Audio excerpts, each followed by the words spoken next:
Well, this is the post for Vietnam at the moment. Industrial is hurtling along. It's going very, very well for very many reasons. And everyone's pretty much late to the market now saying, I want to get industrial. 75% occupancy across all of the IPs, doing very, very well. What we've done, because we're nerds, we've got every single industrial park with every single tenant, with all their lease expiries, with all their industries. We've gone down to basic level 2 codes, so we know really what's happening, we know where they are, industry, and by nationality. That way we can do some co-location exercises and understand what's going on. Overall, industrial is performing very well. So we've all heard about the barbell side of exports. You can see our high-tech versus the other more low-tech, more manufacturing. Now the manufacturing is down, but the same high-tech is up. And so this is the barbell idea of Vietnam's exports, which is truly wonderful. So it gives us an opportunity to probably when one of those are not working quite as well as the other.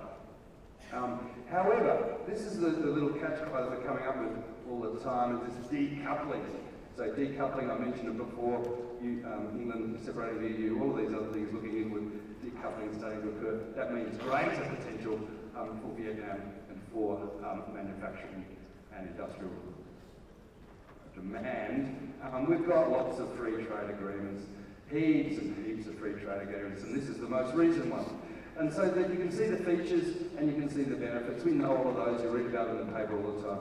The one I really, really like is the sizzle that I've added at the bottom. In order to be party to all of these free trade agreements, it means you have to have two-way legal. You have to be recognised. Your accounting standards have to be drawn up. All your manufacturing standards, all of these have to be at global standards. So what this is doing is immediately elevating Vietnam's governance measures in order to participate here.